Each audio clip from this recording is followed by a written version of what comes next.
Matty Daddy. It's Fantasy Football Affair. Woo, woo, woo, woo. And I got a cold one. We're talking football. I'm here with Bradley Stickler, the bourbon dude. What's up, Brad? Oh, I'm living the dream like always. Drinking a little newly purchased 1792 single barrel. Very delicious for only like $40. I've got my baseball in hand. I'm going to give a little shout out to all those Atlanta Braves fans for winning the World Series. Congratulations. It's something I haven't seen since 1995 as a Cincinnati Reds fan. But, dude, I'm ready to talk week 9. It's been a week. I had to miss last week. I'm ready to fucking roll, man. Woo! Fantasy Affair, fantasy football, guys. If you have not checked out the site, subscribe, leave a rating, review, ffaffair.com. We're answering start sits. We're answering trade questions. We're hitting it hard and hitting it fast. All gas, no breaks. Jets, Colts? Yeah, maybe not. But it's not just us. It takes 2 to tango and 3 to mingle. What do they call it? No, we're not talking that on this show. It is time. City Sports represent. This is an old ball player, old guy I met when I started my social media grind. This guy and me share a lot of things we both love. Football is one of them. I'm talking to the Punisher, a.k.a. the Undertaker, a.k.a. the man, Steven Johnson. Smooth, baby. What's up, my man? Gentlemen, how are you? Excited to talk? I want some of that old elk you got sitting back there. Man. Oh, I got both of them. I got weeded, I got a sour mash, and I have the regular. Roll. Oh, man. Yeah. I need to set up like that.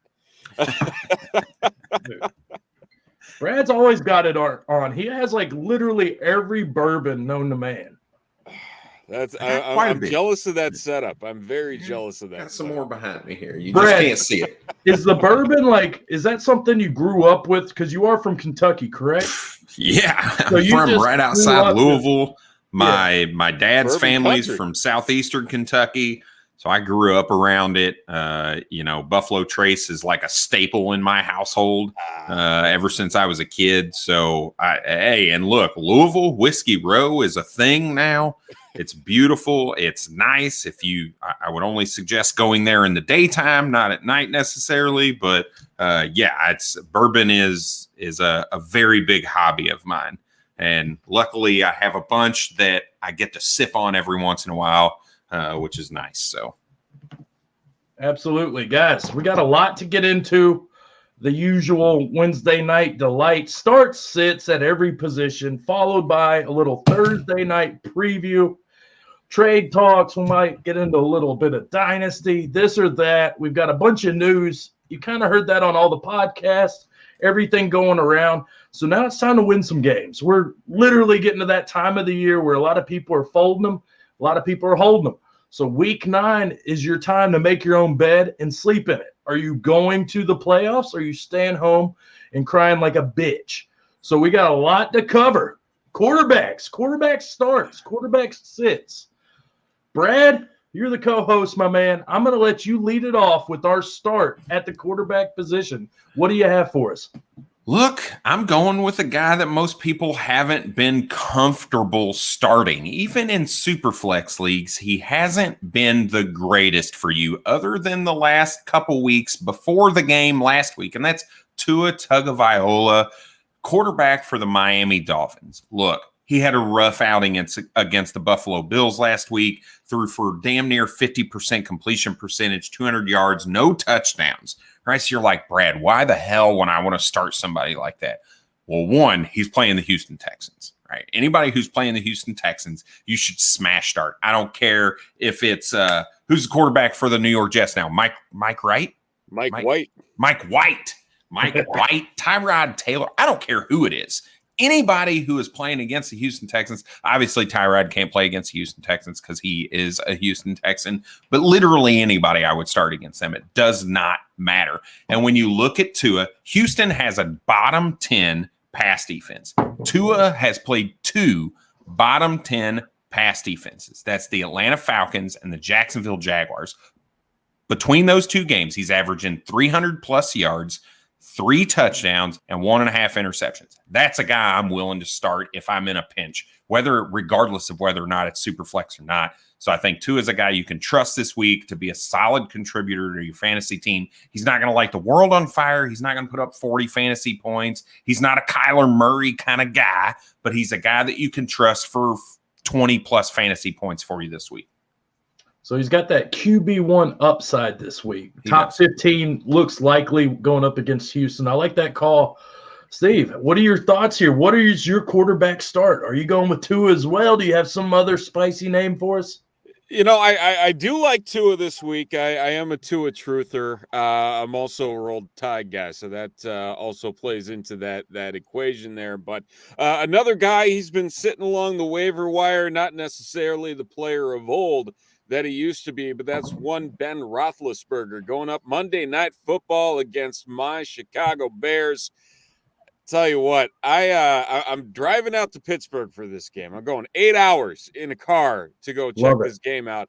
I don't know why I'm doing it, because I am ready and preparing myself for watching an all-out slaughter at the hands of a 38-year-old Ben Roethlisberger, who, by all football-related purposes, feels pretty washed up. He's only passed for multiple touchdowns once in a game and only passed for over 300 yards once in a game. However, this is a Bears defense without Eddie Jackson, a Bears defense without Khalil Mack, a Bears defense that was gouged for nearly 500 yards a week ago by Jimmy G and the San Francisco 49ers. It was ugly, and they were not able to stop anything. And now they're going up against a much more high-powered offense in Pittsburgh, whether it's Najee Harris, whether it's Chase Claypool, Deontay Johnson, Pat Freiermuth coming on. Big Ben is going to feast on the Bears defense the way that everything has gone in Chicago. Not looking forward to it whatsoever, but definitely a plug and play for week number 9. So real quick, while we're on the Bears, and you're making the drive on Monday night, kind of give us let's do a check. Let's, what do they call this? A mental health check? Because you have had Nagy has led y'all to the playoffs multiple years with, Trubisky, players like that, and you get this shiny new toy in Fields. And we've seen the struggles of A-Rob. We've seen kind of Fields come on in the preseason and start slow. So give me kind of a check-in, give us like a minute or two of Bears talk here. What is your thoughts as a Bears fan on your team? I tell you what, there's been a weird combination of both injury riddledness, obviously losing David Montgomery for a time period here has not been easy, but thankfully Khalil Herbert has stepped up and made things a little bit more tolerable from the running game aspect, but it still hasn't necessarily covered any of the issues facing this team from a play calling standpoint. Really, for all play calling purposes, Matt Nagy's offense has not worked since week 9 of 2018 against the Los Angeles Rams. That's really where it all went downhill. It hasn't worked for 3 years now. Teams have caught on to what he does, whether it's these trick plays, a lot of at the line of scrimmage, after the catch, work that needs to get done, and the personnel just isn't there. And then also just from a front office standpoint, not necessarily focusing on the correct players to get this team into a position that it needs to succeed offensively. Right now, it's Jason Peters at left tackle, the corpse of Jason Peters, and somehow he's still been their best offensive lineman when it's all said and done, and they're starting a 5th-round rookie on the other side of the line in Larry Borum, who just came back after an IR stint. It's not pretty. You watch the games, you'll notice that Justin Fields is not getting the protection that he needs, especially against the much more stout defenses in the league. You saw it in the Cleveland Browns game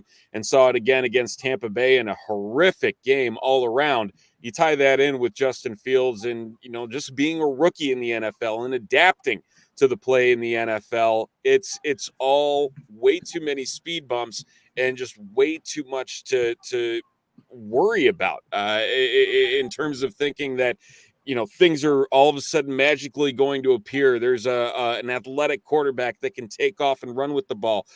Leading in to Sunday's game against San Francisco, there were a combined 8 run plays called for Justin Fields in 2021. 8. That's it. This is a coaching staff that does not know how to utilize their players. They don't have the correct staff to utilize them properly, and it's all turning into a disaster very quickly in Chicago. Did you see a change? And I want to stick with last week. Matt Nagy, COVID, he's out. Who's the man that steps in? Bill fucking Lazor, the guy who led David Montgomery to an RB4 finish last season. You saw a much better Justin Fields last week, a much more competitive team on both sides of the ball, offensive and defensive. Do you think if Matt Nagy comes back this week, they leave the play calling with Bill Lazor like he should from a head coaching standpoint, and you see a continued growth from Justin Fields, or is he going to take the play calling back? So Bill Lazor's had the play calling since after the Browns game when more people started calling for their heads. The biggest thing is the fact that Matt Nagy just wasn't on the field last week, like you had mentioned. And so there really wasn't that necessary, got to check in with the head coach to get things rolling. I think there was that more straightforward approach with what Lazor was calling. And it was obvious in the play calling that was apparent. Yeah, they were still leaving points on the field, but just the overall scope of what they were calling did not have any reek of what Matt Nagy would normally have on any given week. And like I had mentioned earlier, just the lack of designated run plays for the most athletic quarterback the Bears have had and potentially ever. It goes to show, and he comes out and runs for over 100 yards and has one of the wildest touchdown runs I've ever seen in Bears history and really in recent memory throughout the entire NFL. And so that's really the biggest question that I have is that going to open things up and potentially loosen the reins on what Matt Nagy may be filtering out for what Bill Lazor has planned? And my assumption is that that's not going to happen, that Matt Nagy has it in his head that he needs some of his things to work, but we all know that they're not going to work. And now it's this back and forth when they probably should have been selling at the deadline. And now the coaching staff is going to say, listen, we're going in all for it. It's a 3-5 season, potentially 3-6 by the end of Monday night. I don't know. I have a feeling that Matt Nagy is going to try and play superhero without necessarily having the wherewithal to actually get the job done as the superhero to turn this team around and try and salvage what's left of this season. A lot of interesting youth and dynasty, and you feel like this should be a competitive team, and then it's just crash and burn under Nagy. Like you said, that O-line's played like shit, at least, and the defense is giving up points. Yep. So it's not been sexy. I'm going to go with a guy, not a lot to talk about because we haven't seen him. But if Taysom's starting, you would think just with his legs, with the way Atlanta's playing against quarterbacks, that this should be a smash spot for top 15 upside as well. Granted, he's coming off a pretty significant brain injury, which is a little scary. But third most points to quarterbacks, hot Atlanta, you got to go to the Dome on Sunday. Give me some Taysom Hill this week. Atlanta alone has allowed the fourth most rushing yards to the quarterback position. And now you're putting a guy in there that's kind of his expertise. Absolutely. His legs alone are going to carry you to a decent fantasy production.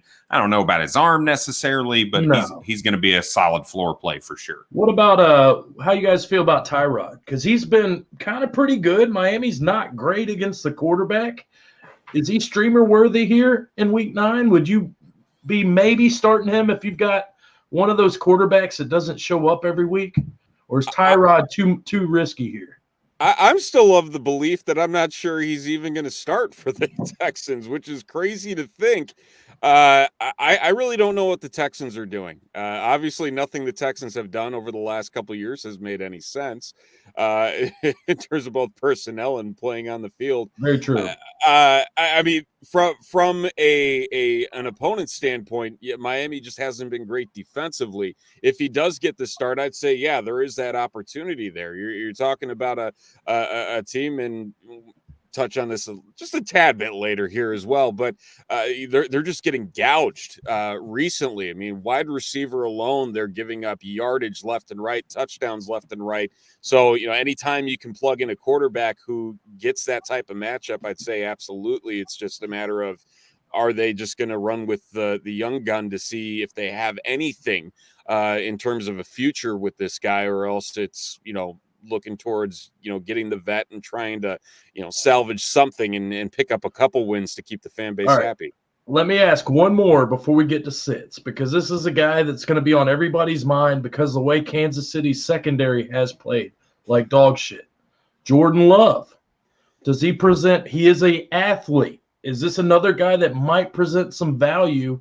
You still have Adams, you still have Jones, you have these complementary weapons. Would this maybe be a streaming spot for Jordan Love, or are you getting too risky here, Brad? I think there's probably a little bit of value here, but I'm not looking to try to go out and find a reason to start him. I think Green Bay leans on the run game and A.J. Dillon and Aaron Jones against a Kansas City team that just can't really do anything against anybody at any position at any level in the defense. So I think the Green Bay Packers and Matt LaFleur try to protect Jordan Love a little bit. I do think you see maybe a few deep shots, and you're right, there is still Devontae Adams, assuming he clears COVID protocol, which there's really no reason why he wouldn't up to this point. So I think there's probably some value there. He's not going to goose you or give you negative points or single digits or anything like that. But I also don't think he's going to help you win a week.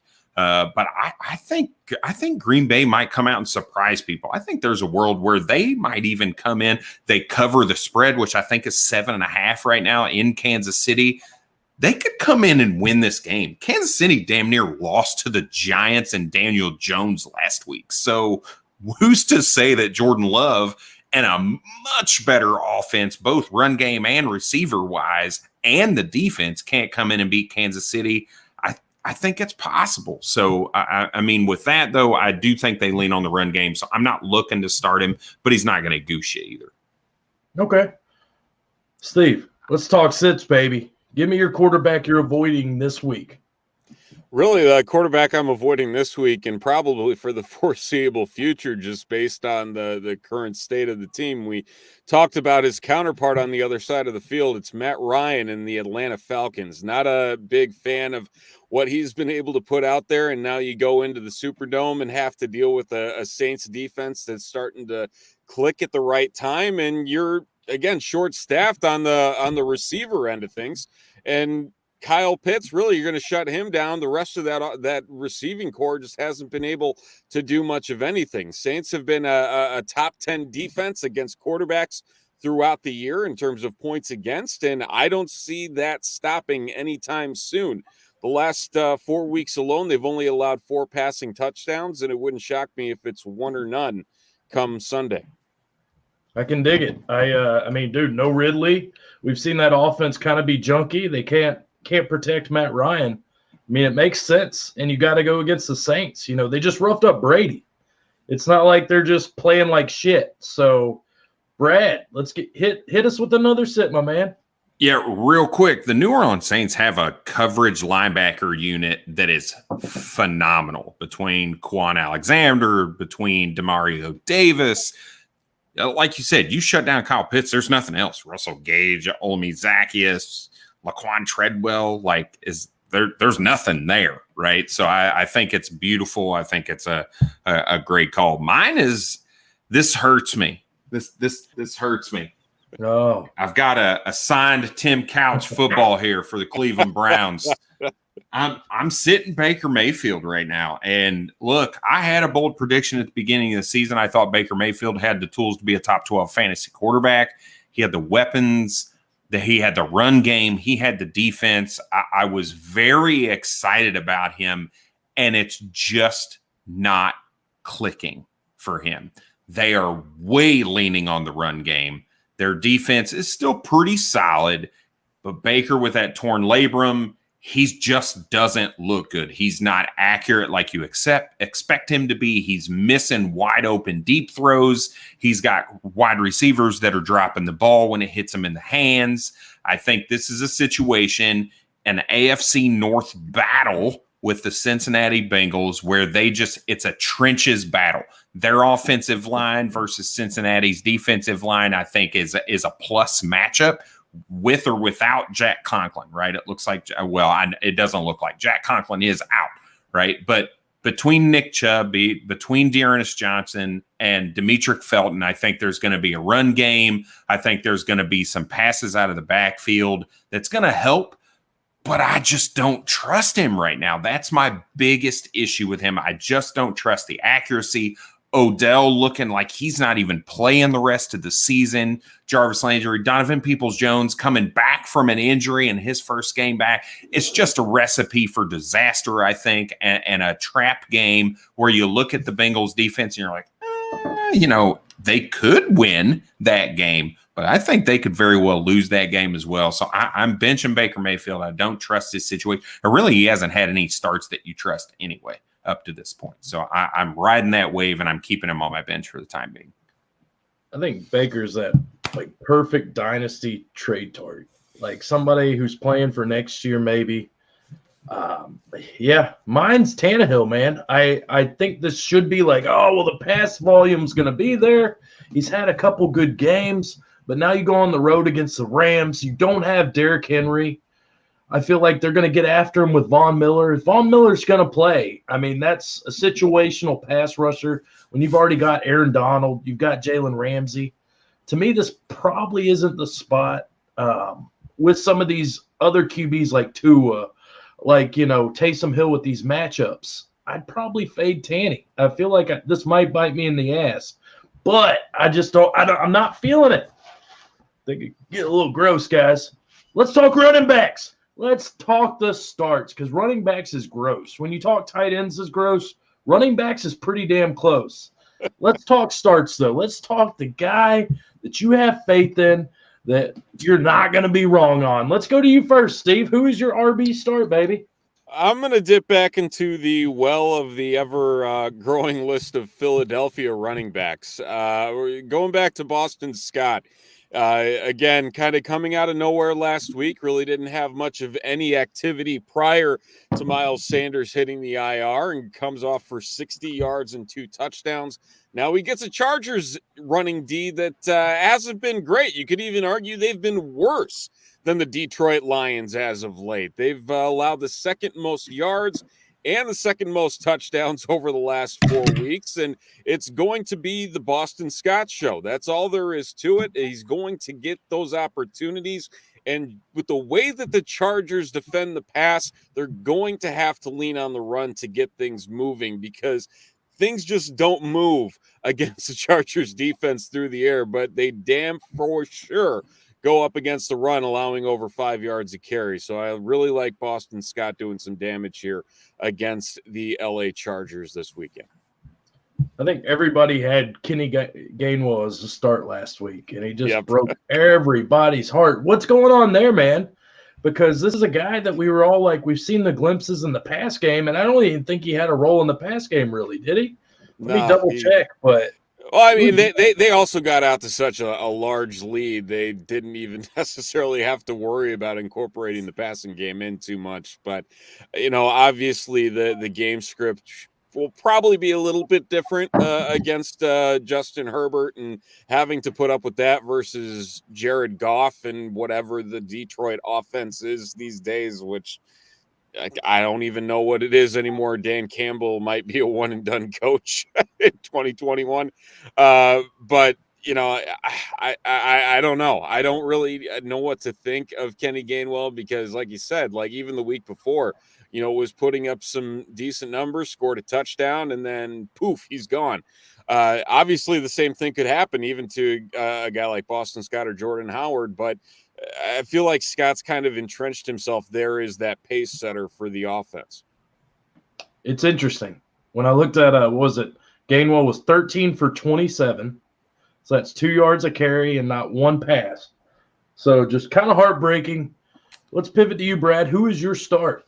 Yeah, look, this is a guy I've been heralding since the rookie draft.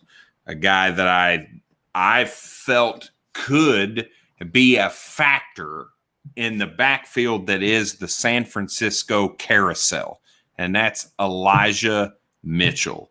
Look, they're going up against the Arizona Cardinals. They're giving up the 10th most rushing yards to the running back position. Elijah Mitchell's not a pass catcher. He's not getting that work JaMychal Hasty is, but they're going to lean on Elijah Mitchell. They're going to lean on guys like Deebo Samuel. They're going to hope that the immobility that we're looking at for Kyler Murray and that ankle injury might restrict the Arizona offense a little bit and allow Elijah Mitchell to be on the field. And I think San Francisco is going to look to kind of slow the game down a little bit because they know they can't keep up with the Arizona Cardinals. So I'm going to go Elijah Mitchell as my start of the week at the running back position. Dude, he's been consistent. Every game he's played like a high-end RB2, RB1 numbers. 17 plus catches every time he started. You can't hate that. So when I showed you mine, you showed me yours. You showed me your sit, and it's funny because it's my start is Connor, is Edmonds. It's the consistency, the volume, and I was thinking, doesn't matter the matchup. If you've got no AJ Green, if you've got no mobility, you can't do the bootlegs. You can't do those things that Kyler Murray does so well with a messed up ankle. I was like, oh, give me those RBs. Give me the Connor. Give me the, Edmonds here. So it's funny, that's why it's cool to kind of see. We'll lead into sits, and I'll hear your reason why. And then here's a question. X Miles, baby. X gonna give it to you. First one of the night. Oh, X Miles with the prayers. Nobody does it. How do you feel about Amari Cooper, Steve? Oh, I have a love-hate relationship with Amari Cooper. Like, dude, he has all the talent in the world, but he just cannot put it together for a consistent period of time. I'm not too keen on the matchup this week against Denver. There's just something about it I'm not feeling too great about, even though the Denver defense hasn't necessarily been the greatest, especially against the long ball over the course of the last couple of weeks. He's still a guy. If you have him, you play him. That's all there is to it. But I kind of lean that he might have one of those dud weeks, and not necessarily, the stud 7 catch, 120 yards and a touchdown weeks that he's accustomed to spouting off, 4 or 5 times a year. So you're expecting a wide receiver 2 week if we're lucky, a wide receiver 3-4 if things don't work out. Right. Brad, likewise, or do you have a little different feeling on Mr. Cooper? Yeah, and I think we're similar. And if I'm looking at it through a dynasty lens, this is a guy I'm looking to try to probably go get, right? Because there's so much going on in Dallas right now. There's a lot of stuff. There's a lot of moving parts. I think you might be able to get Amari Cooper cheaper than what he's actually worth right now. So he might be a guy I'm looking to try to obtain in a contending type situation. I think he's going to give you those blow up weeks like we saw last week. And I know that's not necessarily a blow up week, right? He gave you a very solid week last week. And I think you can see some of those weeks where he's giving you 100 plus and a touchdown. So I think he's a guy you got to be willing to deal with the volatility a little bit, right? Very much like a Chase Claypool kind of character, or a Mike Williams kind of guy, or a Marquise Brown kind of guy. Those guys that gives you up and down weeks, but it's for a different reason. It's not because they disappear. It's because there's so many options in the offense that maybe CD Lamb has the better lineup or the better matchup, and they look to go there, or they see the run game being the key to victory, and they go with the run game, or whatever the situation is. So I think he's a guy you buy cheap right now in Dynasty. He's 26 years old. He's still super young for a wide receiver. Going into another contract situation, I think that may change a little bit for him. Michael Gallup may or may not be there. So there's a lot of things that kind of play into it, but he's a guy I like a lot from a Dynasty perspective for sure. You guys remember TGIF? Friday nights back in the day. Hell yeah. Y'all remember hanging with Mr. Cooper? Yeah. the principal, I think. I can't remember. X Miles, thanks for asking the question. if you don't mind, please subscribe to the channel. We appreciate your question. We're going to keep rolling like Limp Bizkit. Rolling. Let's talk sits at the running back position. Brad, as you enjoy that cup of bourbon, I just said Connor, Edmonds, I'm starting regardless. So tell me your beef with, is it Connor, if I'm correct?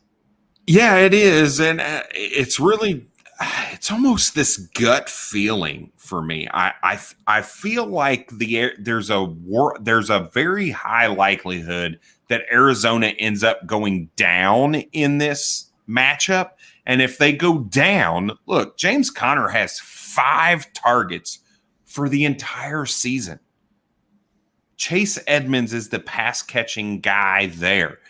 DeAndre Hopkins is the guy, right? Christian Kirk is getting targets. AJ Green, as shitty as he is getting targets. Zach Ertz is now a new weapon.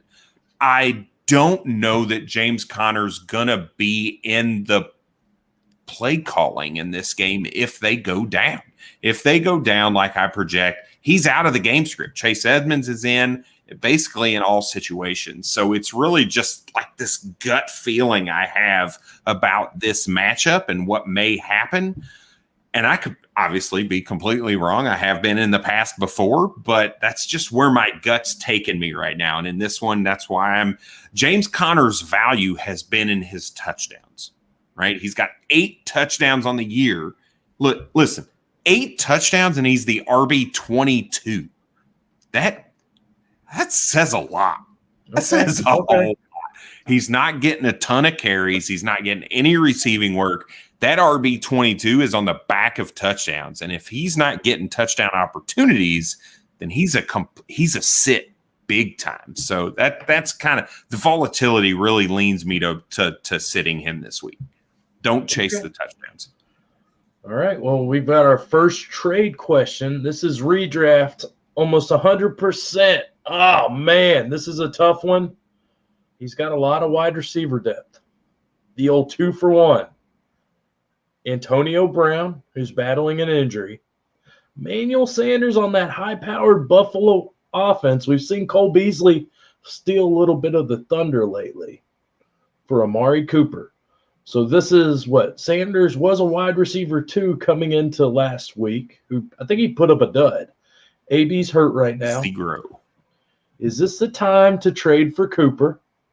Are you going to be hesitant and play the matchups with AB and Emmanuel Sanders? Let's go to our guest first. Steven, what are your thoughts on this trade and redraft?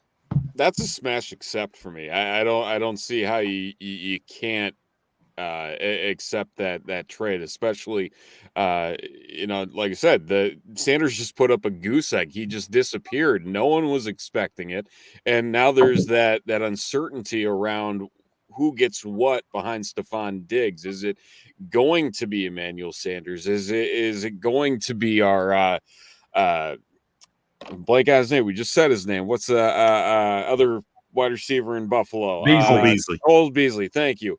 Yeah, you're going to have this back and forth, and then you have Antonio Brown. God knows when he'll be back. He's still got a boot on his foot. So for all we know, it could, he's on a bye this week. Will he be back next week? We don't know. And so if you need to win now, Cooper's the guy that's at least going to give you the opportunity to start somebody that has the chance to put up much bigger numbers, really, than either of these two guys will for the future here, at least for the next couple weeks, let alone the rest of the season. I see where you're coming from, because Cooper he's tied to Dallas, and I think where the question comes is because you've seen the Buffalo Bills offense, you've seen the Bucs offense, so you have all these high-powered offense, but like you said, you're just transitioning to another high-powered offense, to a guy who's almost guaranteed targets, touches, and still going to put up production. Brad, are you with Steven on this one, or are you a little bit considering it? Yeah, sort of, right? If I need a win now, yes, you got to take the Amari Cooper side. Now, he does say in the next comment that he's got a lot of wide receiver depth. If you're in the running, if it looks like your team is strong enough to make the playoffs, I'm taking AB and Emmanuel Sanders here. I feel like AB gives you just as much upside as Amari Cooper does. He's on a high-powered offense like you talk about with Dallas. He's in Tampa Bay with Tom Brady. And you've seen already this year a couple games, and even the back end of last year, you saw games where Antonio Brown straight took the fucking game over. This dude, double-digit targets, 100-plus yards, a touchdown, maybe 2. He looked like Antonio Brown, and we've seen Emmanuel Sanders be that guy. Now, I think Dawson Knox being out is kind of affecting that a little bit, but you expect him to be back at some time. So I do think it's a little bit team dependent on where your record is and whatnot. But in a vacuum, I'm taking AB and Emmanuel Sanders all day, every day in this trade. All right. Well, here I am, the tiebreaker. Man, you know what? Bow! I'm going Amari Cooper because he gets fed targets. Dak loves this guy. Maybe the production's not there, but I know the big games are coming. He's like Tyler Lockett on steroids. That's the best explanation. He'll go 13 for 250 and 2 touchdowns, win you some weeks. Dude, I'm going with Cooper because he does have those cake matchups coming up. He's got Atlanta. He's got KC. He's got some spots to shine. We've seen them kind of pivot away from the run game. So I'm going Cooper. Smash it. Shea, appreciate you tuning in. Like I said, either way, I think you turn out a winner. If you could check out our Fantasy Affair YouTube, leave a subscribe, please. We'd greatly appreciate it. Bow! We got more. It's time to go. We got to that point of the show. Wentz or Kirk and Damien Harris or Daryl Williams. So if you can just clarify this a little bit more, this seems like a trade. We got Wentz, who's like QB 12 on the year, been on fire the last 3. I think we got start-sits here. So I think they're start-sits, yeah. Kirk Cousins. Okay, I'm sorry. Kirk Cousins or Carson Wentz. Carson Wentz against the Jets. We've got Kirk Cousins. Who does Minnesota have this week? Baltimore. Baltimore. That's Wentz. Give me Wentz. I hate Thursdays, but give me Wentz. Yeah, I'm at Wentz also. I mean, you're playing the Jets, even though I feel like the situation is going to be very much a just give Jonathan Taylor the ball, let him eat, destroy the New York Jets, because what happened last week was kind of a fluke. Mike White is not thrown for 400 yards. Michael Carter is not getting his 9 for 95 and a touchdown and 7 for whatever he got. They got 2 linebackers that can cover in Okereke and Darius Leonard. So I don't think that Mike White made his money off dump off passes to Jamison Crowder and Michael Carter. That's not going to be available this week because those linebackers are solid in coverage. So I think it's just a Jonathan Taylor game. They're just going to destroy the Jets. It's going to be ugly. And I just don't the Baltimore, I think, coming off a bye, I don't want to start Kirk Cousins off that. So yeah, I'd rather strike out starting Wentz and just be wrong. But how he's played, I mean, against the Jets, it just seems too good to not be true. Here we go again. Daryl Williams, who's gotten the receiving work in the backfield for Kansas City. And then we have Damien Harris, who's gotten the touches. We've got Damien Harris against Carolina. We have Daryl Williams. And he's got – who does Daryl Williams have? Jesus Christ. Green Bay. Green Bay, the Bears. God, every time. Here we go. This is another one. I feel like I'm always hating on Damien Harris, and he fucking does it every single week. So talk me out of Damien Harris against the stout Carolina defense that's stout when they want to because of Darnold. Darnold might not play. Yeah, that's the difficulty here is what exactly Carolina is going to put out on the field and just how well they're going to play offensively. They do get McCaffrey back, which is definitely a help there, but they still have PJ Walker, who's an unknown. And really, from the limited time that we saw him on the field, it wasn't pretty when he came in for getting Darnold benched 2 weeks ago. I lean Williams here, though, still. I mean, like you mentioned, it's a very stout run D in Carolina. I believe they're allowing the second fewest points per game to running backs this year. And that accounts for something, even with the fact that Damian Harris has been playing really well lately after a little bit of a lull there and was looking like he might be, falling out of favor with the fumbling issues. But I think Williams can definitely get the job done and put up a better stat line between the two. I don't feel like that's the thing that, like, if Williams wasn't getting the work, I might not go that route. But with his pass volume, everything like that, I think I'm going Williams against Green Bay. I mean, regardless, maybe Kansas City pulls the lead and they don't use him like they should. But I think he's going to get the work. What about you, Brad? Where are you going with this one? Yeah, my gut told me Damien Harris off the bat, but I pulled up what you were just talking about, saying, okay, what do I expect that game script to look like in the Kansas City-Green Bay game? Green Bay doesn't have Aaron Rodgers. It's Jordan Love. Kansas City looks like trash right now. So what's going to happen in that game? And I talked a little bit about this earlier on. I think Green Bay covers. I think Green Bay could potentially win this game, even with Jordan Love, because they're going to rely on the run game a little bit. But I don't know that yes, Daryl Williams ended up with like 6 catches for, I think he got over 60 yards passing or receiving last week. I just don't know that that's what they're going to look to try to do. So I'm going to go with Damien Harris, who I think the New England Patriots are going to be up over the Carolina Panthers because, one, even if Sam Darnold he's trash. There's no guarantee that CMC plays this week. So I think there's a world where New England is ahead early in this game, and they lean on Damien Harris to maintain that lead. And we've seen Damien Harris look very good. He's a very good running back. So I think I'm going to go Damien Harris here. All right. It feels gross, though. God. It does. Jeez. I feel like every week I'm just anti-Damien Harris. Well, it's just how many times have we all been harmed by the New England backfield? Right. I mean, I think that's what it boils down Everybody go out and trade for Sony Michel. Let's go. Yeah. Golly. Brandon Bolden a couple weeks ago with all his catches, right? You just don't know. Yeah. We don't know. We don't know what OBJ's doing. If he gets released, Brad, where would you like to see him wind up? A quarterback that will get him the ball.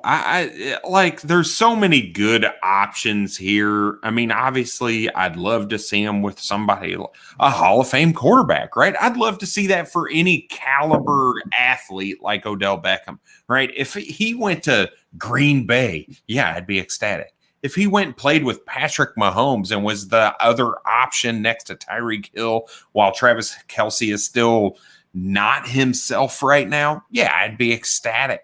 But nobody knows. They talked about the New Orleans Saints. Look, Odell Beckham does not want to go to a team that he's going to deal with the same shit that he's dealing with right now. And I'm sorry, Trevor Siemian and fucking God, why did I just lose his name? Your start, Taysom Hill, is not somebody I'm interested in going and playing with if I'm Odell Beckham. So while New Orleans was the front runner in the supposed trade talks before the deadline, I don't want to see him go to New Orleans. That's just as bad, even if Michael Thomas sits out the season. So look, I don't know what the hell's going on with this situation. I don't think anybody does.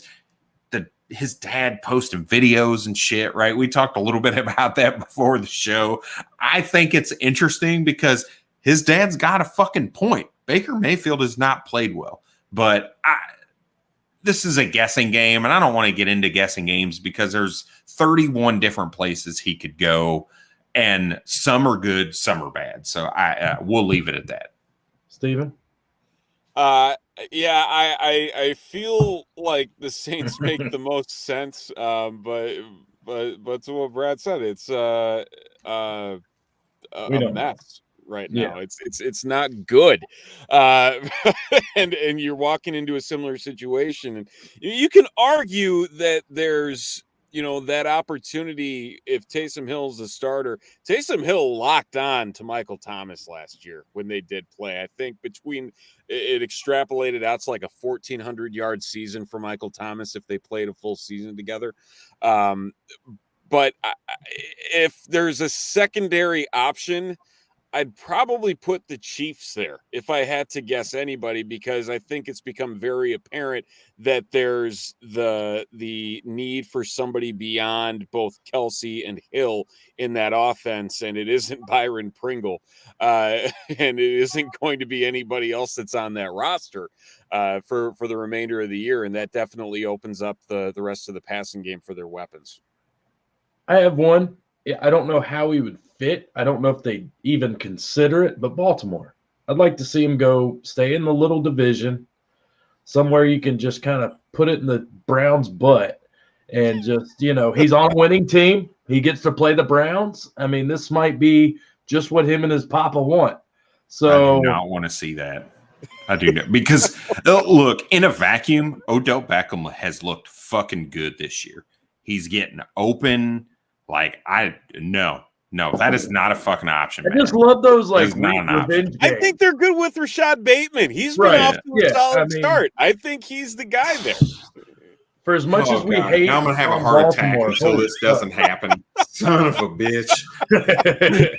He's so good. Bateman looks crisp. Hollywood's been way better than, what we thought he was going to be. McNichols with AP coming in as McNichols. Don't do it. Yeah. Just Don't pivot, man. Mechie, you're on here last week. Thank you for tuning back in, brother. Definitely make sure you subscribe, though, baby. But, yeah, don't fade McNichols. I like picking up Scotty Phillips this week. I saw him get a little work. This guy was a stud in college. Let's give him some work. Let's hit him real fast, man. Steve, who's your running back sit? Running back sit. I'm sorry. I'm going to turn this into a handicap match against you, Maddie. I'm going Chase Edmonds. Oh, my Jeez. I'm fucked on this one. Over the last month, San Francisco's only allowed 24 total receiving yards to running backs. It's been brutal what they've been able to do. Just over 60 yards per game. We've talked about it enough, but I don't think really the Cardinals running backs are going to do much of anything. All right. Good enough for me. My sits at RB. I'm a little hesitant on Herbert versus Pittsburgh after I saw what they did with Chubb. Then again, Alex Collins had like 118 yards against this defense, 3 weeks ago. Broncos RB, obviously I'm holding off on, waiting for sunnier days. But my RB is Jacobs and Swift. Do you reconsider? No. What, from a bye week perspective? Nah. Nope. I mean, that's a lot to spend for a one week plug. Yeah, we're also assuming that your fab budget is $100, right? Or $100. We're assuming right now. So just do a cheap option. Just hope for the best. That's all you can do. All right, wide receiver starts. Brad, go. Yeah, I'm going Devontae Parker. I'm pairing up with Tua, my start of the week at the quarterback position. He looked good last week. And look, Houston has not looked good against wide receiver ones basically all year this year. And I think Devontae Parker, as they start to continue to build that chemistry that they had at the back end of last year, he's going to get hyper targeted. Will Fuller's still not there. Jalen Waddle's going to get his, obviously. But I think you see Tua start to feed Devontae Parker, who is the alpha in that offense. And it's Houston. Look, nobody trusts Houston's defense. To me, I can't trust Myles Gaskin or Salvon Ahmed. Like they don't do any. You don't know who or Malcolm Brown at that note. So I'm going with the wide receivers here in this game, and that's how they're going to win in Devontae Parker and Jalen Waddle. But Brad, this guy wants McNichols. He's got 130 fab left. He's just he's got money to burn in his pocket. How much are you spending on McNichols? All right. So is this, I'm assuming this is redraft. Look, it's muddled. Adrian Peterson got added. Darrington Evans is on IR. Do not spend $60 on Jeremy McNichols. Don't. right? There are going to be games that he completely disappears. There are going to be games that you can kind of project, right? Because he's the pass catching guy.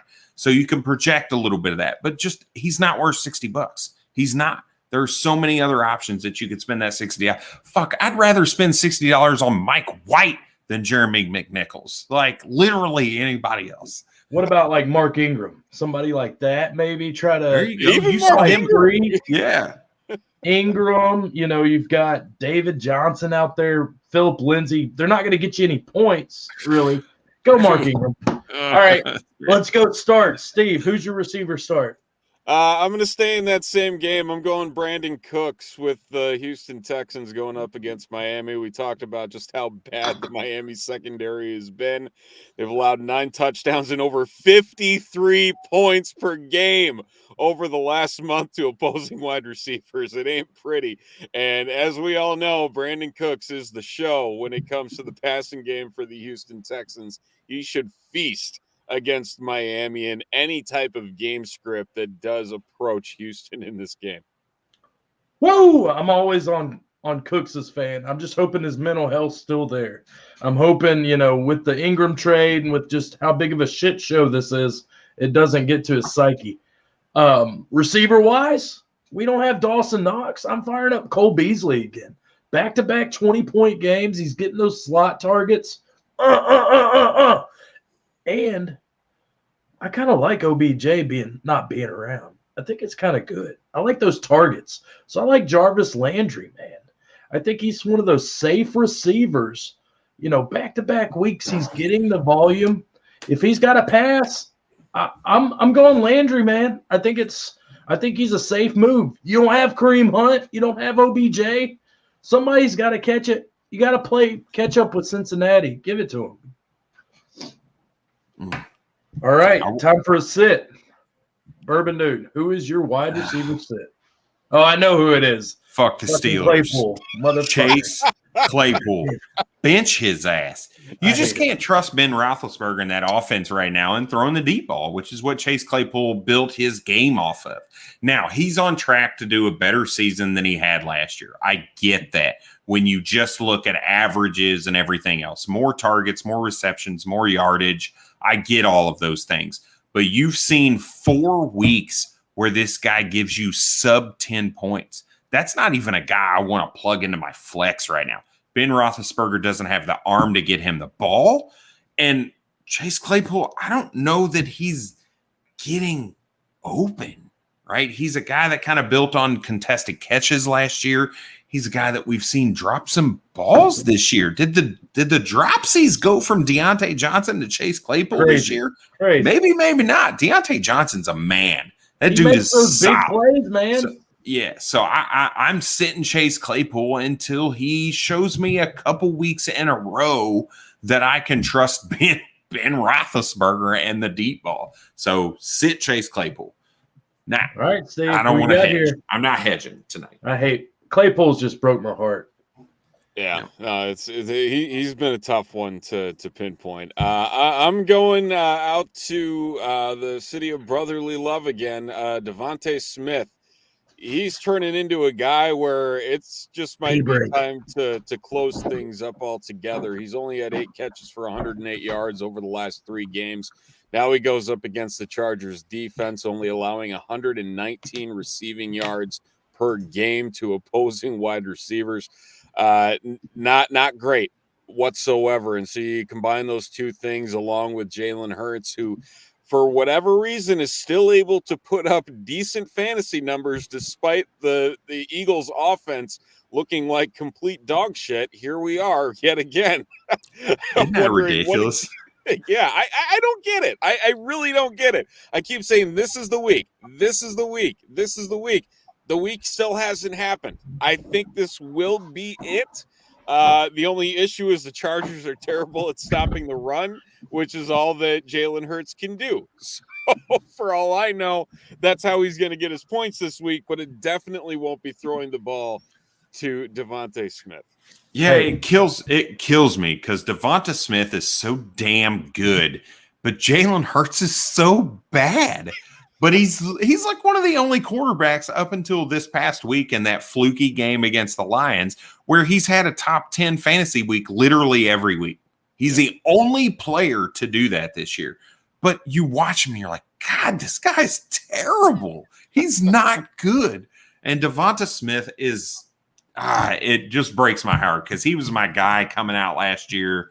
I didn't even think it was a question, so I get it though right now because you can't trust that offense right now. Look at those easy matchups he just had. Tampa Bay, 2 for 31, 5 for 61 against Vegas, then 1 for 15. Like, what the truck?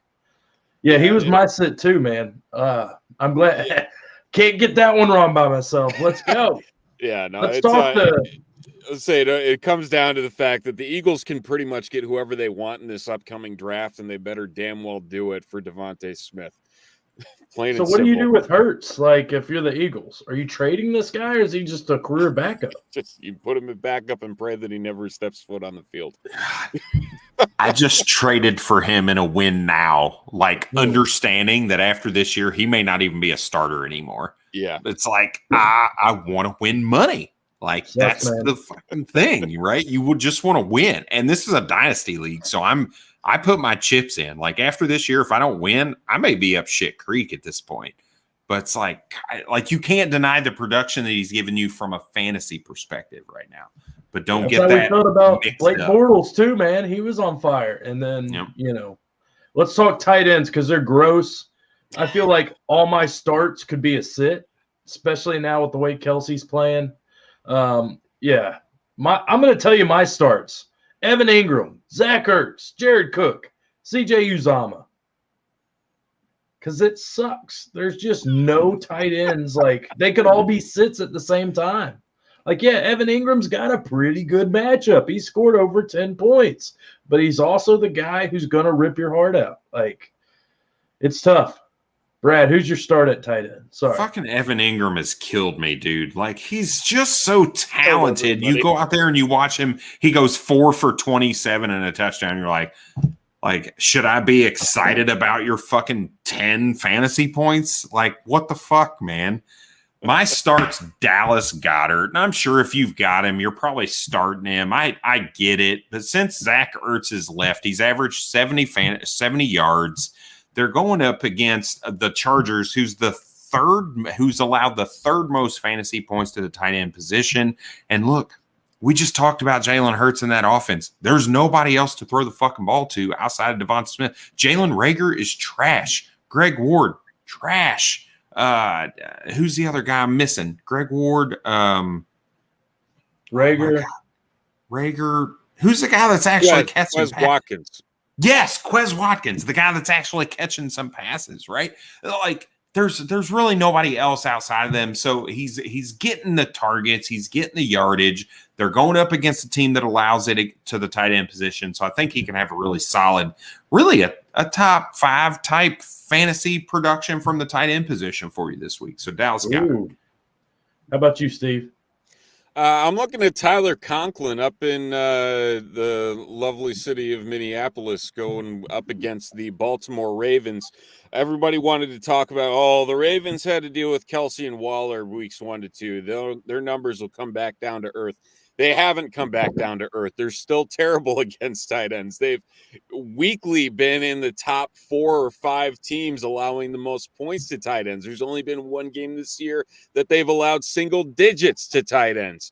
It's going to turn into an opportunity for Tyler Conklin to get into the end zone and quickly one other guy just because Fant is out. Look at Albert O in Denver as another option. If I've always liked him. Dependent guy. I thought he had some skills. If he went somewhere else, I'd like to see him, but he's also injured 99% of the time. Yep, that's very true. All right, real quick, because these are 2 stream start QB1 upside for this week. Are you going Tua against Houston, Brad, or are you going Wentz against the Jets? Yeah, I'm doing it. I've got Tua all day, every day in this situation. Maybe it's the aqua vision. He was just making sure he wasn't, rose-colored glasses there. Steve, what about you, baby? Yeah, Tua. I think Tua is going to put up 300 against Houston. No doubt. Wentz, not as strong, but still another decent option to plug and play. Aquavision, thank you for the question. Please subscribe to the YouTube channel, and I'll sing you the song. That Aquavision. Oh, tight end sits. Let's hear it, Steve. Tyler Higbee. It's time to get off the Tyler Higbee this train. Not a player I really even want to think about anymore in terms of any option.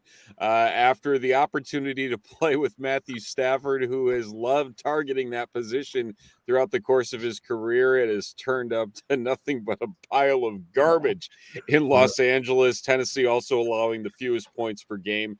2 tight ends, only 220 yards to the position all year long. All right. Another sit en route from Bradley Stickler. Yeah, you talked about starting this guy, and it's Zach Ertz, newly acquired for the Arizona Cardinals. Look, this guy is going up against San Francisco 49ers, who've allowed the 5th least yards to the tight end position. So you say, okay, well, Brad, who have they played against? Because there's only like a couple tight ends that are worth a shit. Brad, who have they played against? They've had to play TJ Hawkinson in week 1, which is the game that he went off on, right? I say went off, but the game that he probably quite possibly his best game of the season, right? They played Dallas Goddard and Zach Ertz together, right? In the Philadelphia Eagles in week 2. They played Max Williams in week 3 against the Arizona Cardinals before he got hurt. And Max Williams was like a waiver wire darling. This guy was getting peppered and getting touchdown opportunities for the Arizona Cardinals. Then they played Mo Alley Cox and the Indianapolis Colts. They played Cole Kmet last week. So some guys that you've seen have some decent games, you're like, I kind of like these guys. And yet it's still the 5th least yards to the tight end position. Not to mention, look, Zach Ertz is in a new team. Quarterback is kind of hobbled. A quarterback that hasn't got to build that rapport with him. He's only gotten 4 targets last week and 5 targets the week before that. And look, his 1 touchdown, everybody's like, oh my God, but he's had a touchdown. That was literally the longest play of his career. That like 49-yard touchdown or whatever it was his first week with the Arizona Cardinals. That's not something to plan on every week. So I think he's a guy you can very well be disappointed with when you plug into the lineup and you're like, this guy's getting me 10 points. I don't even think he's getting you 10 points this week, so I'm benching Zach Ertz. That 480 area code, new number, who dis? Let's talk Thursday night though, guys. I took a fucking cheap way out. I went Dan Arnold against Buffalo. I didn't want to get that one. No, you're benching the Jacksonville tight end? I got it. My was Pat Fryer Booth, or Muth, whatever his name is. Let's go Thursday night. Let's go must-see TV tomorrow night. 46-point over under. You have the 2-5 Jets, the 3-5 Colts doing battle, and Indy is only favored by 10. A lot to consider here, guys. A big game. Fantasy implications because people are going to maybe start these guys. Let's start out at the quarterback position. Mike White, former Dallas Cowboy, by the way, also got, cut for another rookie a year later from the Cowboys practice squad. So this guy's kind of been all over. The 405 yards last week, 3 touchdowns with a couple picks versus the Bengals. I believe that was an upset win, correct? Yep. So Mike White, you just picked him up off of waivers. What is our expectations? Are we thinking a top 15, top 20 play, top 25? Where are we at with Mike White, Brad? I mean, he ain't giving you 400 yards passing, if that's what you're asking. I mean, this guy's not making my lineup. I'm not chasing those points like that. Look, the Indianapolis Colts have a decent defense, and he made his money off of Michael Carter and Jamison Crowder last week against the Cincinnati Bengals, who have absolutely piss-poor pass coverage from the linebacker position. And now you go up against the Indianapolis Colts, who have Okereke and they have Darius Leonard, 2 very good pass defense linebackers that are going to at least be more of a challenge than the shit show that is the Cincinnati Bengals linebacker corps. So I think he struggles this week. I really do. This is not a guy I'm interested anywhere. DFS, anything, redraft, dynasty, I'm not putting this guy in my lineup anywhere. All right. Steve, extreme situations. Are you willing to start Mike White? Are you flexing another player, let's say super flex position, 2QB league? You literally, it's a waiver wire pickup. Are you starting this guy? Are you starting maybe a wide receiver 3, low end RB2 instead? Yeah, I'm not looking to try and get lightning to strike twice with Mike White. There's just something about him. Yeah, he did seem to show a little bit more wherewithal than his rookie counterpart in New York, but at the same time, I think Brad put it in a good perspective there, that this is a much different defense, and now that there's a little bit more tape on him as well, it's going to catch up to him really quickly, and it's not a situation you necessarily want to go into on a short week either. It might play into his favor that the Colts don't have as much time, but at the same time, also on the planning end for him, probably without Corey Davis again, it's not going to go well for Mike White. I'm expecting anywhere between a 20 to 30 quarterback finish for him this week. All right, let's pivot to Carson Wentz. I think we all know he has top 15 upside this week. 7 of 8 games, over 20 points, 231, 3 touchdowns, 2 picks versus Tennessee. Since it is Thursday night, I'm going to pivot to you from a dynasty perspective. Carson Wentz, Brad, is this a QB you could be trading for with high-end QB2 implications moving forward? Yeah, I think so. I think he's a guy that you could trust for future years. I think he's proved enough to be a starting quarterback for the Indianapolis Colts, at least next year, and to finish out his contract. So I think he's definitely a guy that you could probably move and get fairly cheap. And we've talked about this on our show on Thursday, right? When you're rebuilding, you have to call your shots, right? Everybody's shots are different. Right? If you look at Carson Wentz and you're like, I think that guy is the guy in Indianapolis for the next 5 to 10 years, call your shot. Go get him now when he's cheap before he gets a new contract and he's in Indianapolis, right? I can't make those calls for you. I would think at a minimum he's there as the starting quarterback through the remainder of his current contract. Right. So I think he's a guy you could trust right now. He's a guy that's going to give you at minimum QB2 numbers. You've seen him produce fairly well this year. He's made Michael Pittman worth a damn. Right. We wish Michael Pittman is what, at least for me, I wished Paris Campbell could be. Right.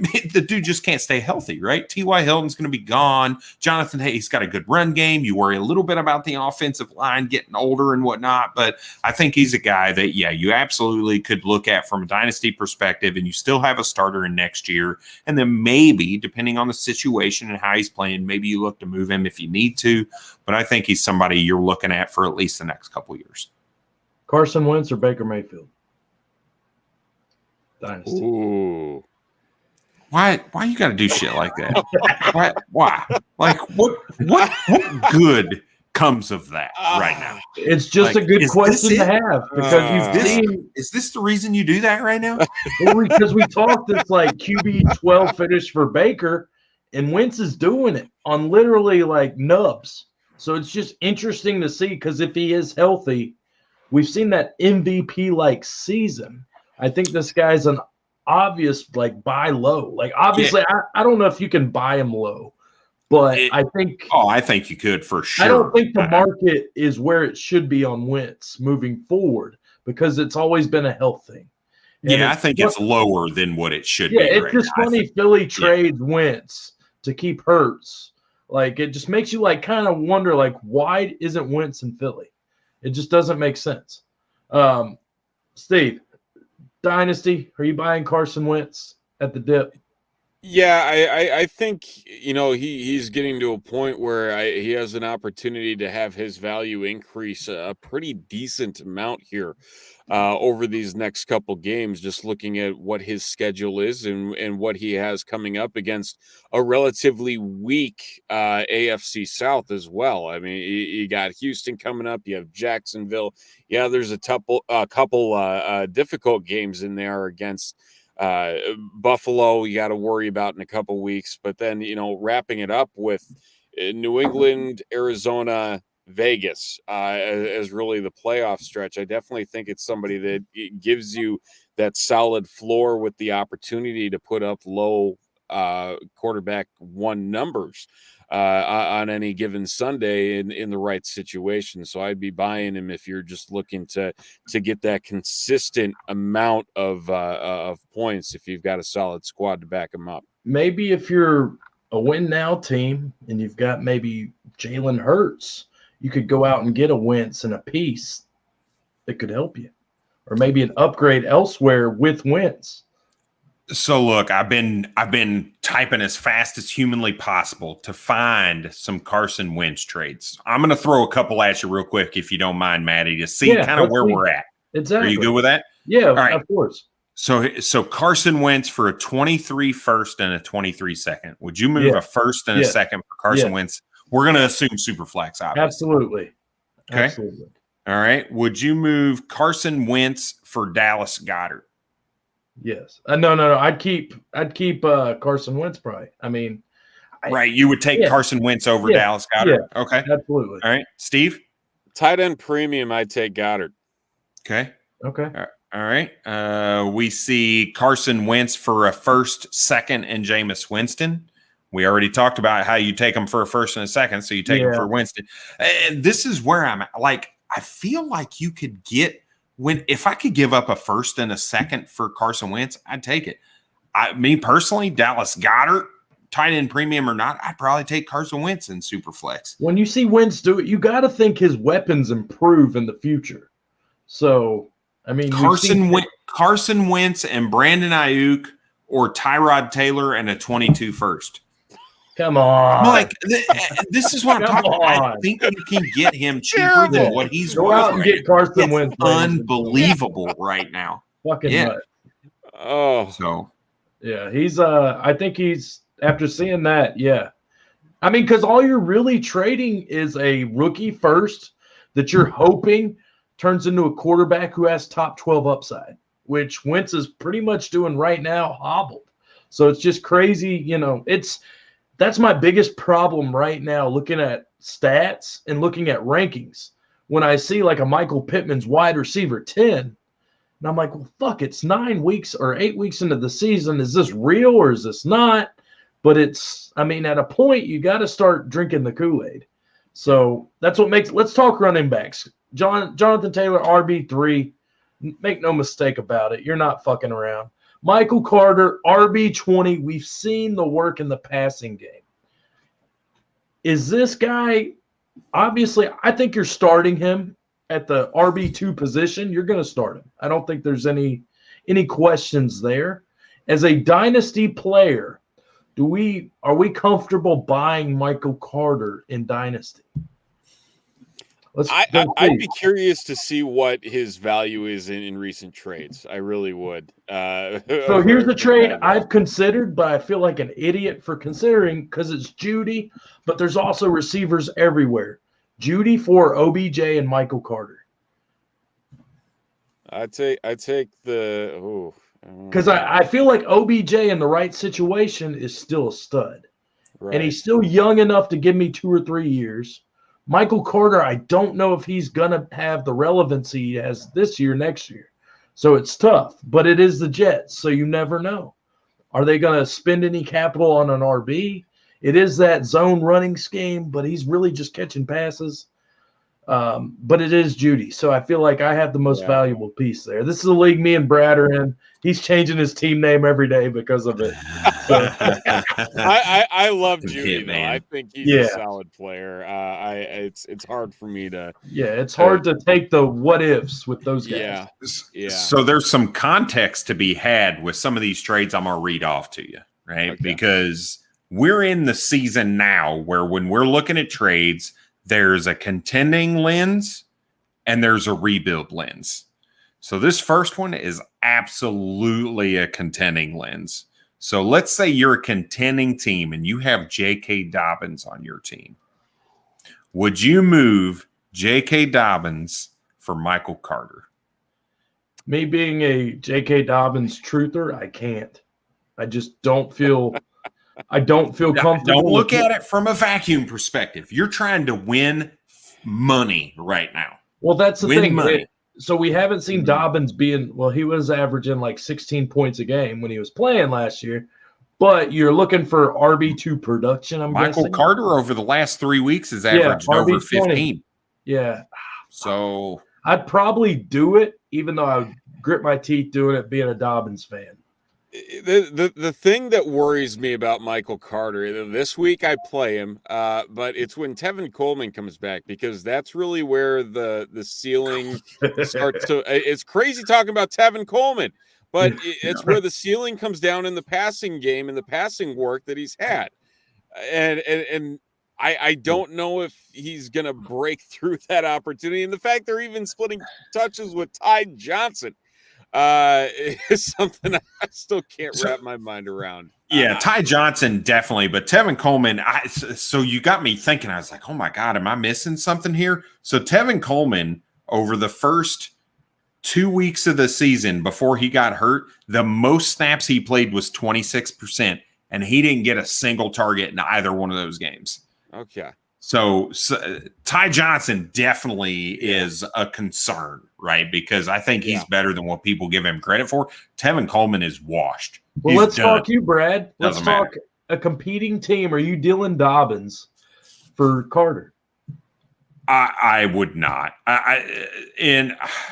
So to me, the only issue with Carter is the size. He just doesn't have the size to be that alpha. So I worry that the Jets are eventually going to bring somebody in to be that bell cow, carry the first and down kind of guy. And now you're looking at a Chase Edmonds or type of deal, right? That third down pass catching guy who could definitely Nyheim Hines, right? You saw Nyheim Hines give you a top 15 season last year, right?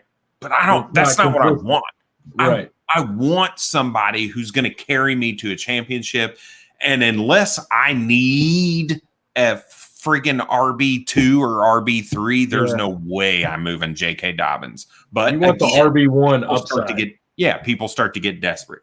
All right, so here's a little bit different situation. Michael Carter or Miles Sanders? Michael Carter or Miles Sanders? Man. Miles Sanders has been so productive. Like, that's the issue. It's just as good. It feels like it's not him. That's the problem. It sucks. Yeah. Man. Yeah. I think I'd have to keep Miles. You make me just not want Michael Carter now. Like hearing J.K. Dobbins and Miles Sanders. It's like, all right, I think these are two different situations, right? They think to me, like Steve said, it sucks because Miles Sanders, when you watch him on the field this year, he looks so good. They just don't want to use him for whatever reason. They take him off the field, and now he's hurt. Like, there's all this different things that go into it. But this is different than that J.K. Dobbins pick. So are you leaning towards the Michael Carter here because of also the long-term value that Miles Sanders may or may not have? It's just a shitty situation all around. Like, because you do want to hold a Miles Sanders because he is such an athlete, and you've seen what he has done when he's the bell cow. Michael Carter's looked good the last 3. I mean, good. Not just like, he's just getting a bunch of targets, and that's why he's good. He's looked good with those. Yeah, it's just tough, man. I take the Carter side. I take the Carter side there. Yeah. Tough choices people have to make in Dynasty. Yeah, seriously. Come on, Matt. Give him an answer, man. I don't want to. I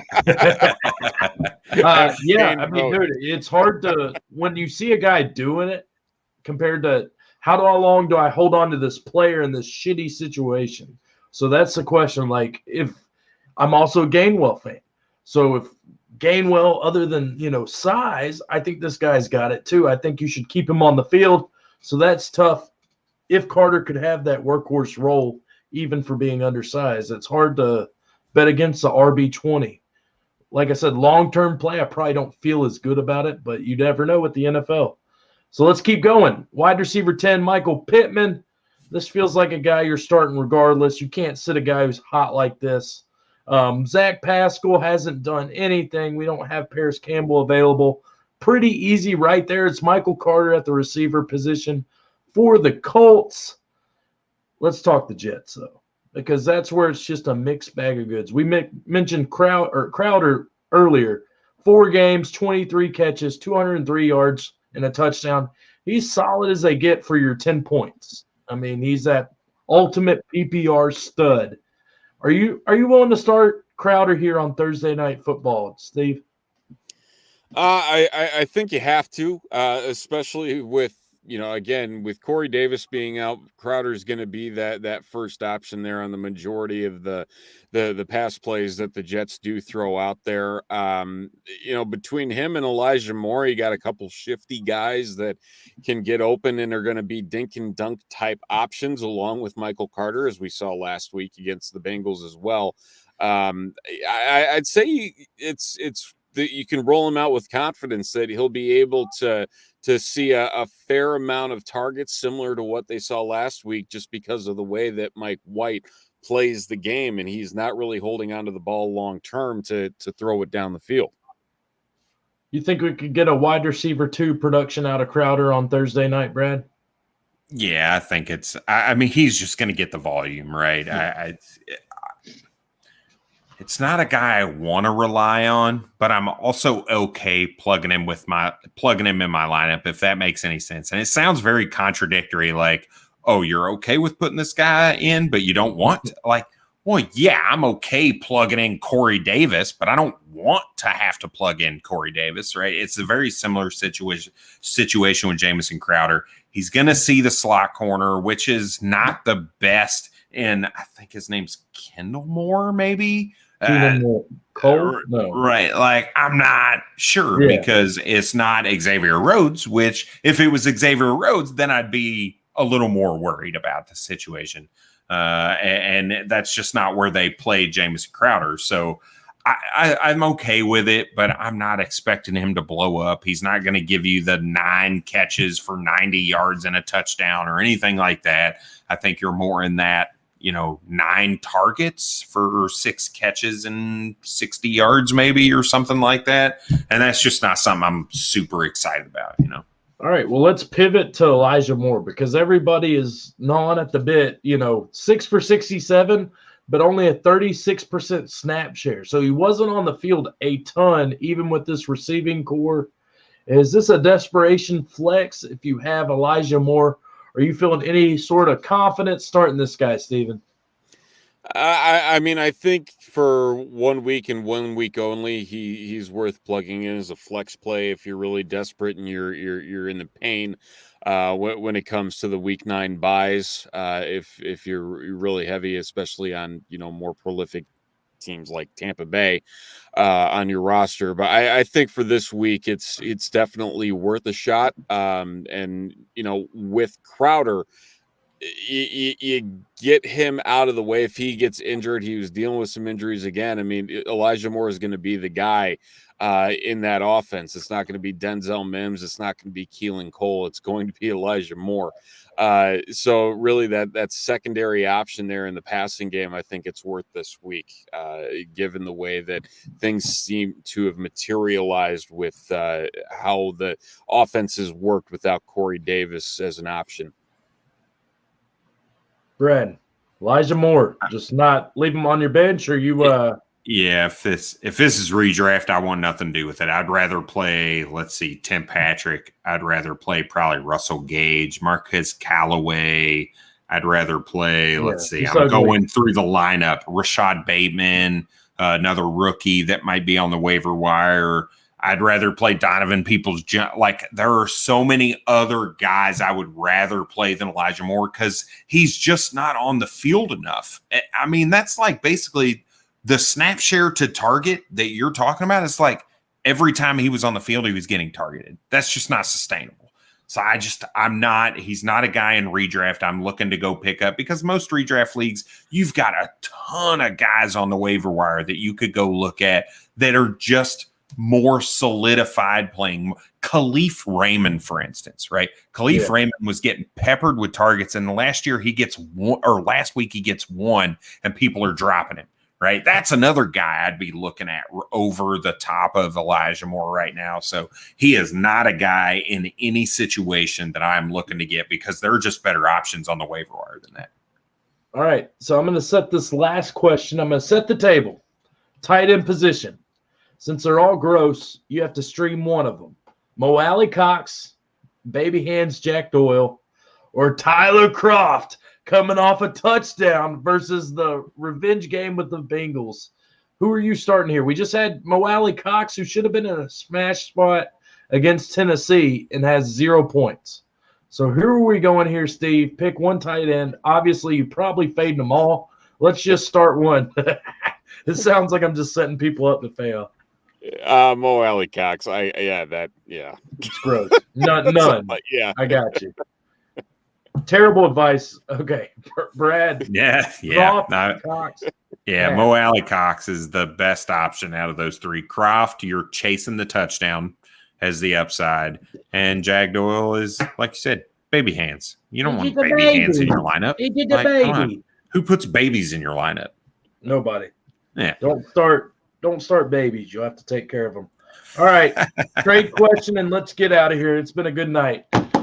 Stefon Diggs, redraft. Are you going for Barkley? Coming back. He played good when he played. It's just if he's on the field. We've seen kind of a dip on Diggs. Thoughts, Steve? Gosh. I'm not a Barkley fan anymore. I don't know what it is. I cannot get behind him as an option. I like Diggs more out of these two. I mean, running back position has been a wasteland, but I'd rather hold on to Diggs. True. Brad. Yeah. It's Diggs all day for me. Look, Barkley's got to come back from that ankle that he cuts on so aggressively. Like, this dude is at another level when it comes to the running back position. So he puts a ton of strain on his knees and his ankles. Stefon Diggs is a fucking stud. This dude is a monster. And anybody who is fading Stefon Diggs because of the first 6 weeks of the season doesn't pay attention. So I would keep Diggs. Do not move him, even as scarce as the running back position is, because you don't know what you're getting in Barkley. You don't know what you're getting in the New York Giants offense. I almost look at it as like the Carolina Panthers offense, right? What the fuck is Matt Rule doing with CMC? Because last year, CMC was like, yeah, I'm ready to come back. And they're like, no, you're sitting out the rest of the year. And then this year, he tears it up, and now he's hurt. And is he coming back? Is he not coming back? Like, I just, you wonder if there's going to be a similar situation from Joe Judge saying, look, we're not in it. I don't want to threaten Saquon Barkley's future with us, so I'm going to sit him the rest of the year or play very cautiously with him. There's just too much volatility in that situation. I'm going with a surefire, high-powered offense in Stefon Diggs and Josh Allen. 100%. Hold on to Diggs. You're trying to win now. You don't want to get shut down on Barkley. I can dig it. Let's get the truck out of here. It's been a fun night. A lot of info, a lot of intel. Dude, we've done it all, and we've done it all with Chi-Town Sports Finest. We're talking Steven Johnson, God damn it. Steven Johnson. Making sure I almost called you Steven Jackson. I was like, God, that's not what I meant. Dude, I just want to say thank you, man. You've came on my wrestling show. You've came on my fantasy football show. We talked DJ Chark earlier this season. Oh, we did. That didn't go well. This guy was did some announce work for NXT back in the day. It was Florida Championship Wrestling or whatever it was. Who's this wrestler? Who's your wrestler? Well, my all-time favorite? Yeah.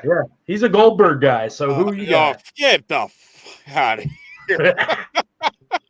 Better watch yourself. Yeah, if I had to pick one, I loved Roddy. I loved Roddy Piper. Okay, He all was right, my that's guy. good. I like the old school call. That's nice. Yeah, That's good. I can just respect that. The mic work, just fantastic. You just don't see it often these days. Nice. I like it. As long as you did, like somebody coming on saying like Stone Cold Steve Austin, like get the fuck out of here. Yeah, that's an easy one. Walk away. Just get out of here. You don't even belong. I like it. Dude, but Steven, thank you for everything you've done. Like I said, we're fans of you. If they want more of you, buddy, where can they find you? Tell them about all these. You're a jack of many hats. Like you do announce work, you do logos, you helped with the Scott Fishbowl. Like, go ahead and pat yourself on the back and give yourself a little props. Tell everybody where they can find you and kind of what you do. All right. Well, you can find me on Twitter at Steven with a PH_Roto. Like Maddie said, during Scott Fishbowl season, I'm making avatars to raise money for Fantasy Cares. Raised over $7,000 this last year as a part of the Avi Makers crew. So very happy about that. Looking to see if we can break through that number again next year. But you can find all my work at ShyCitySports.com, as well as One Up Fantasy every Tuesday night on ShyCitySports.com, as well as the Tape Never Lies Network, part of another Chicago Bears group that I've got the privilege of working with as well. And then if you like beef jerky, check us out, johnzelgenmarket.com. 36 varieties of jerky and snacks. I love it. Dude, that's what it's all about, man. It's networking. It's meeting people. Like, you're just a cool mother trucker, dude. And I appreciate you coming on. Like I said, I feel like I've made a friend. Brad, dude. Dude, I'm looking for beef jerky right now. Don't kick it to me. All right. Let me go ahead and pivot to Brad, and I'll talk for him. This guy behind the scenes is a jack of all trades. The FF Expo wouldn't have been a success like it was without this guy. Regardless of what goes on, I just want to give him a pat on the back. He is between breaking down film, doing podcasts, video work, anything and everything, analytics, you name it. He does it, and he does it no questions asked. So big shout out to you, Brad. I think you definitely – you're a jewel that has been uncovered or hasn't been uncovered. You know what I mean? Dude. But there's I'm still buried at the moment. Yeah, a lot of meat on the bone with you, buddy. I think you've got if you've got a bright career if you want it. I know you make good money and you got the family, and this is obviously our hobby, but I think you could do more when the time comes. It's gonna come. But I just wanted to say thank you for everything you do. I'm the Matty Daddy. Oh, Fantasy Affair. You can find me at Matty Daddy FF. You can find me at FF Affair. Guys, we're kicking ass and taking names. Brad, where can they find you? At FF Bourbon Dude. On Twitter, you can find me at ffaffair.com. Articles, Matty talked about analytics. If you have any questions, we have a tool for that. Look, we're ready. We're here to help. We do our Sunday live stream, helping to answer your last second start-sit decisions, right? Noon every Sunday, we try to help you out. If not, you see our post on Twitter. Plug your questions in there. We'll answer those as well. But we'll answer anything. Dynasty, redraft. Look, Britt Sanders at the FF Sandman. You have Devy questions, which is an industry that we don't touch a lot in. He's the man to help you out with it, right? Writes for a player profiler and stuff like that. So reach out to him if you have Devy questions. But, hey, Dynasty, redraft, shoot it my way. I'll be more than willing to help. Yeah, real quick, ffaffair.com. Big shout out to our team from Hot by Happy Hour to Eric Burkholder, Britt Sanders, Brian Maginero, Bourbon Dude, Matty Daddy, Quinn Kuski, Sam Gordon, Kobe Beefsteaks, whatever he wants to call it. Beefsteak, Salisbury Steak, he's doing it. Let's get the truck out of here. It's been a good night. It's been a pleasure. My treasure. Later.